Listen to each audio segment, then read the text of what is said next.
Hey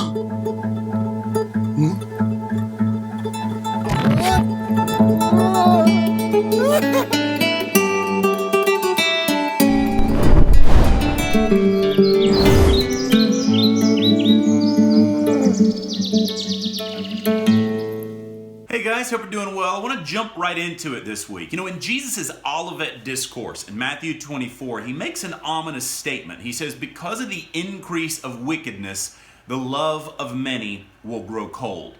Now, how you view this statement may depend on your end-time eschatology. For the doom and gloomers, Jesus speaks of a coming falling away before all hell breaks loose, the sort of stuff from Tim LaHaye psycho-fantasies.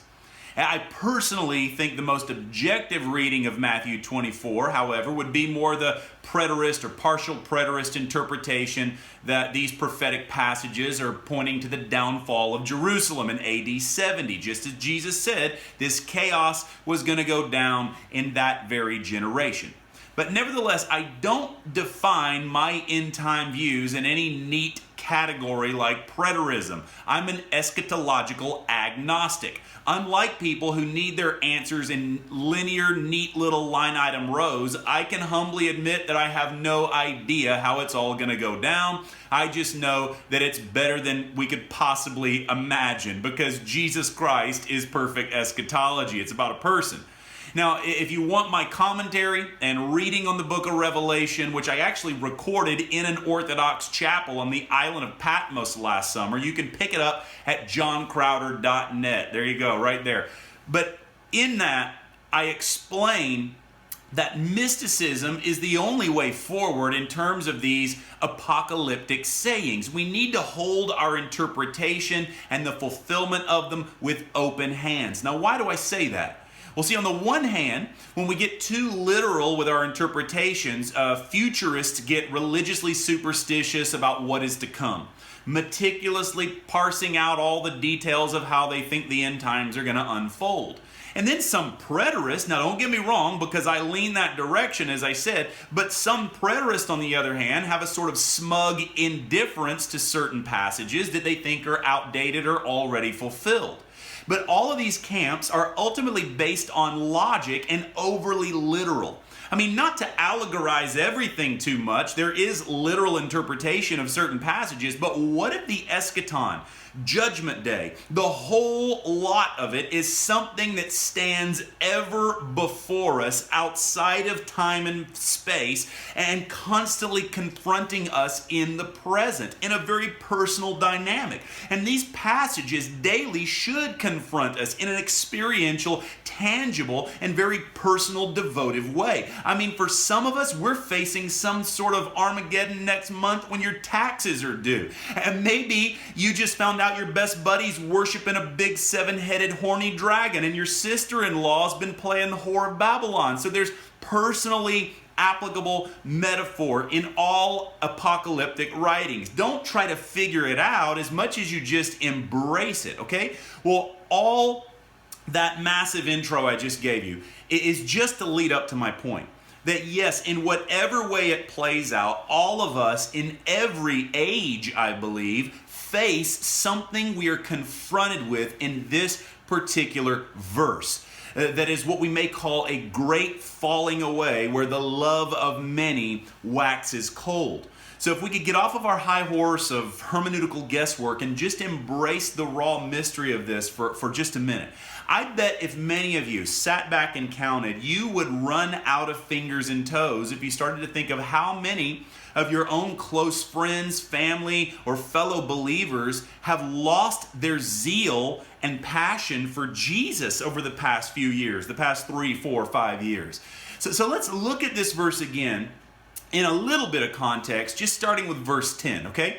In Matthew 24, it says, "At that time, many will turn away from the faith and will betray and hate each other, and many false prophets will appear and deceive many people. Because of the increase of wickedness, the love of many will grow cold, but he who stands firm to the end will be saved."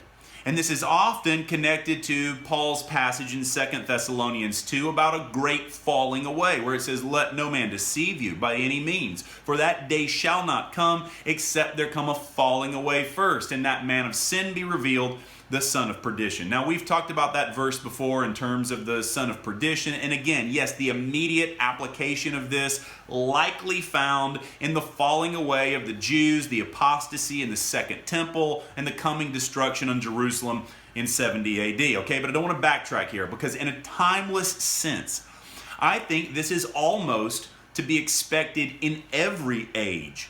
Not that we want to lower our expectations for awakening or so-called revival. I mean, ultimately, our great hope is that God sovereignly awakens the nations to his love and their inclusion in this gospel, and we get to participate in that. And we don't want to give up hope for anybody or the success of our gospel commission. But if we honestly look at it, it shouldn't be a surprise that so many grow cold and disillusioned and lose the contagious love and joy and excitement that they once had for the Lord. I mean, we've been given a heads up that it's going to happen. Often we just don't notice it because it gradually slips in over time with certain people, until one day you woke up and you're like, whoa, hang on a second, this guy's lost the plot. And so many folks have talked themselves out of their former passion over time, as if they're on this evolutionary journey towards a greater spirituality that ends up looking like just a lukewarm malaise, depressed, bored, looking to get their fix apart from the presence of God, or justifying their idolatrous ventures with a token nod to the big guy. Though their heart, you could see there's just been this divorce from him as the ultimate source of their fulfillment. And I'm not saying that everybody openly disavows or recants their faith in the Lord, but there's just this lukewarm sort of thing that you see. And there are admonitions and warnings about becoming lukewarm, complacent, of course. I mean, there's the whole bit about Jesus spitting you out of his mouth, whatever that means. But my question is, how did you get into his mouth to begin with? Look, rest assured that the ultimate theme of the gospel is not to instill fear. He's not saying, love me or else. Although there is an inherent negative ramification built into sin itself. I mean, God is not an egomaniac ready to flick you into the fire of Hades if you don't give him his strokes. Love me or I'm going to kill you. No, but for our hearts to allow the divine fire of love to wane and peter out, I mean, that's our own self-imposed nosedive into self-destruction and annihilation and utter lifelessness, because he himself is our life. So let's keep our eyes on him. But look, now there is a million ways that this can happen, where we lose our passion. We get lost in the worries and cares of this world. We get sidetracked with causes, be they political, ethical, even good, noble causes, good things that can become the enemy of the best thing. Of course, we can allow insecurities and fears and just bad perspectives of God to taint us. And there are so many ways that our hearts can grow cold, devolving into selfishness, isolation, and perhaps pulling back from vulnerability, because love is dangerous. As C.S. Lewis said, to love is to get hurt. But it's worth it, and there's no other way. But overall, primarily, I think we just forget about him. It has been said that the greatest enemy of love is not hatred, but moderate love. You see, apathy is lethal. Now, I'm not saying we need to work ourselves up into a froth and work harder or try to cultivate a passion, be it pray 2 hours a day, talk in tongues, or just start artificially engaging some external spiritual exercises. The fact is, you cannot generate love. I mean, like so many charismatics who try to make a work out of intimacy, your job is not to try and conjure up some feeling. I mean, the dry bones traditionalists, they try to say love is not a feeling anyway, that it's just the objective fulfillment of duty and obedience to God. And on the other hand, the charismatics point out that love is indeed a feeling, even though half the time they're chasing goosebumps while living in disobedience. Look, both sides are ultimately extremes and both sides are ultimately wrong. Ultimately, love is desire. Love is passion. It is an addiction and an obsession to its object. Love really is love. So whether the feeling is always there, I'm going to serve and offer myself to my wife. But if the feeling is not there, that's an indication something's probably off. We need both the consistency of duty, service, and obligation, but without the inward drive of emotive compulsion, it's just hypocrisy. We cannot settle for lifeless complacency. We're made for hot, burning hearts of fire. But again, can we drum this up? No way. There's only one way that we can love God, and that is because He first loved us. So really, there's this element of remembering the extravagant love God has for you. Do this in remembrance of me. Let's do everything in remembrance of Him. We must remember His passion, His sacrificial love, His beatings and piercings and sweating great drops of blood for us, His grueling march to the hill of Calvary, His laying down of His life and breathing His last breath as an offering to the Father, committing His Spirit, and us committing your spirit to the Lord vicariously in Him. And this committing of His Spirit is also to you, which would ultimately fall on Pentecost and rest with you always, even in the midst of our coldness of heart. Thank God your love for God is not an indicator of His love for you. And thank God we are not saved by our love for Him. We are saved by His love for us. And only in gazing upon Him, because He first loved us, therefore we are able to return, as we return to that vision of the passion, then that reciprocal fire of His love begins to be rekindled within us. We only love because we're first loved. Only by drinking in His love for us, what I'm saying is only then do we have the responsive love to give back to Him and to give to others. This is why our chief command is not in, Jesus's redaction of the law where He says, love the Lord your God with all your heart, with all your soul, with all your mind, and love your neighbor as yourself. No, there is something infinitely higher, a higher instruction than the law. That's His redaction of the law. Love God. There's something infinitely higher, and it is found in Song of Solomon 5:1, which is to drink your fill, O lovers. Only in drinking in His love for you do you become lost and captivated in that sea of endlessness, the infinite waves of never-ending kindness crashing over you. And only there do you become a madman. Only there does that first love fire grab hold of you and ruin you for anything else. You see, it is all about remembering your first love. Hey, you were made for this. This is what your very DNA is crying out for. Deep in the core within you, there is something that resonates, that will only be satisfied in this place. As you taste and see, you begin to lose your appetite for the lesser pleasures of sin and apathy and self-will. It's that admonition to remember your first love. We can get so consumed with so many things, with giftings, with theology, with talk of spirituality, with moral and social issues, and yet utterly set aside the Son of God. So how does the Lord ultimately address the waxing cold of our hearts? Because we see it all around us. Again, I think the picture is found in Song of Solomon 5. Here the bride, the church, the Shulamite, she has drunk of love. She has glutted herself on love. And yet she slipped now back into this place of passivity. The bridegroom lover comes knocking at the door of her heart because he's not going to be satisfied with that love experience of yesterday. And he comes knocking, but she says, hey, I've already put on my jammies. I've already taken off my slippers. Here she's in a place of complacency. And what does he do when he finds her here? Does he bark and shout Westboro Baptist sermons at her to knock her out of her lukewarm condition? No, he's standing there outside the door of her heart, hair black as a raven, dripping with the dew of the night. He's standing in a place of suffering. Listen, when your heart grows cold to Him, He's not thinking of ways to punish you or slap you back into shape. He's standing there suffering for you. His hand is dripping with myrrh. That myrrh is the embalming oil. It's the fragrant, intoxicating oil of his crucifixion. And he reaches down and he rattles the latch of the door of her heart.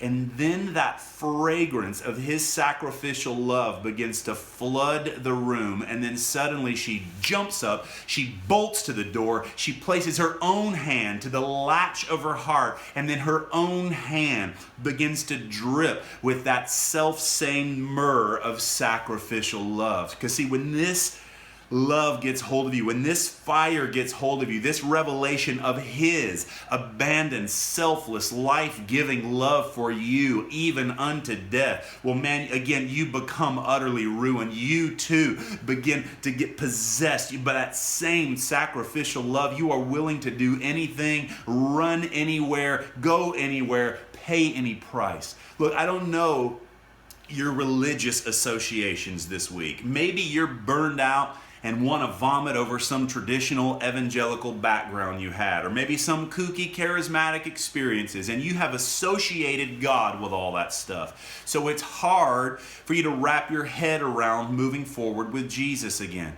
And for crying out loud, maybe you specifically hate me, and you're one of those people who are only listening out of morbid curiosity today. But look, that's okay. Just try objectively to disassociate your disgust with me for just a second from what I am actually saying right now, and just try to take these words at face value. Look, at some point, we've all been led astray by all sorts of religious shenanigans or whatever it may be. And there are times when all of our hearts may have been hardened.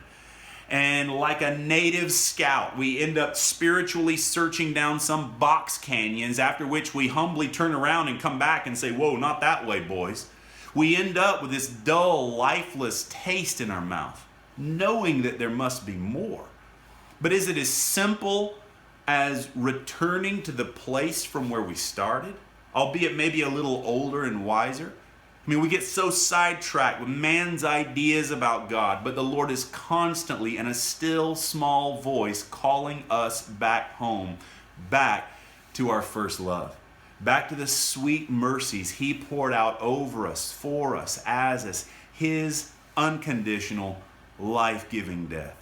So Lord, I just thank you for awakening us to that love, reminding us, recentering us on what it's all about. And Lord, amid the great falling away of so many around us, Lord, brothers and sisters who may have lost the plot entirely, Lord, we just pray that we might be a beacon of your love and your inclusion of them amid their rejection and distaste or just mere forgetfulness of you. And Lord, help us again keep the main thing in a place of humility and in a place of receptivity of that divine love from above. In Jesus' name. Bless you guys. Hey, before you go, check this out. Hey guys, before you go, I want to tell you something. I'm driving right now. I've got a right-hand drive Jeep. I know that's kind of weird, but that's how I roll. Anyways, I got some fun announcements for you, stuff you're going to want to hear about. For starters, we have a brand new issue of the Ecstatic Magazine that is now available. You can read this thing online for free at thenewmystics.com/ecstatic.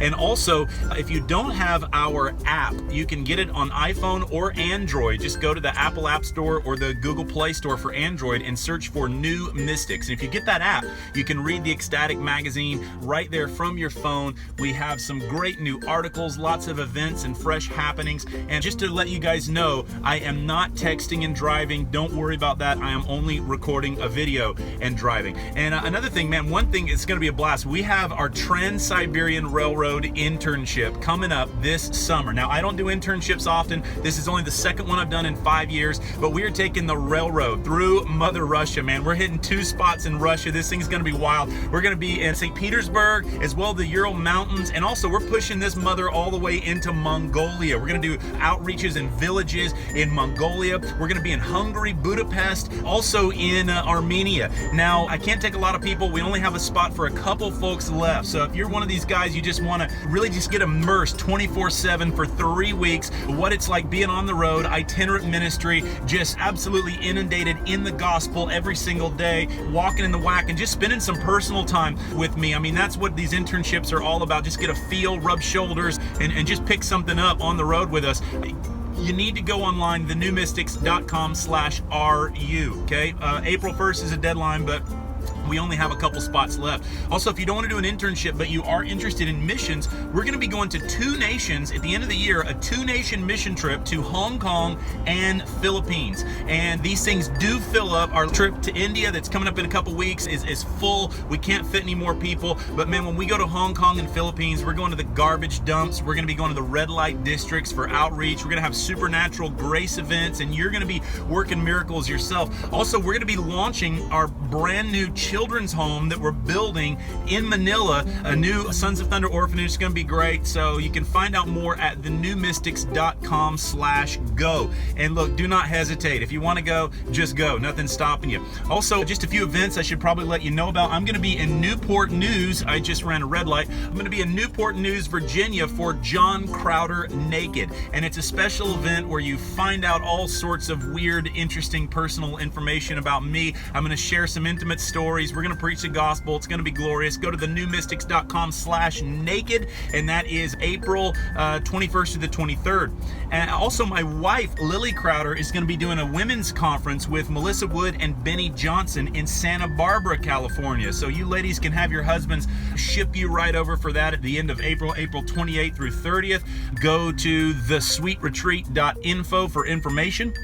And also, I'll be in California, my only Southern California stop for the year. It's going to be in Redlands, 1 week after the ladies' events, May 5th and 6th. You can find out more at thenewmystics.com/CA. That's again in Redlands. And then we're going to be in Canada in May, our Cosmic Canadian Tour. It's our only Canadian event, but it's 4 cities in Canada: Montreal, Toronto, Edmonton, and Abbotsford. If you're anywhere near those regions, make a drive out. It'll be a blast. I'm going to be with Tim Wright doing worship. And these conferences are all about equipping you in the, not just the supernatural, but in the grace of the gospel. The two are inseparable. And also the event page for that is at thenewmystics.com/CAN. I'm stopped at a red light now, by the way. I'm not breaking any laws, nor have I done so intentionally on this trip. Our only 2 mystical schools in America this year. One's going to be in Pittsburgh, one's going to be in Massachusetts. Both of those you can find online, thenewmystics.com/schools. And then also, if you're in Europe, I got a mystical school coming to Germany in September. And then also in Germany, we have a special event called Joy Unspeakable. It's just a big drunken new wine glory festival thing in Cologne.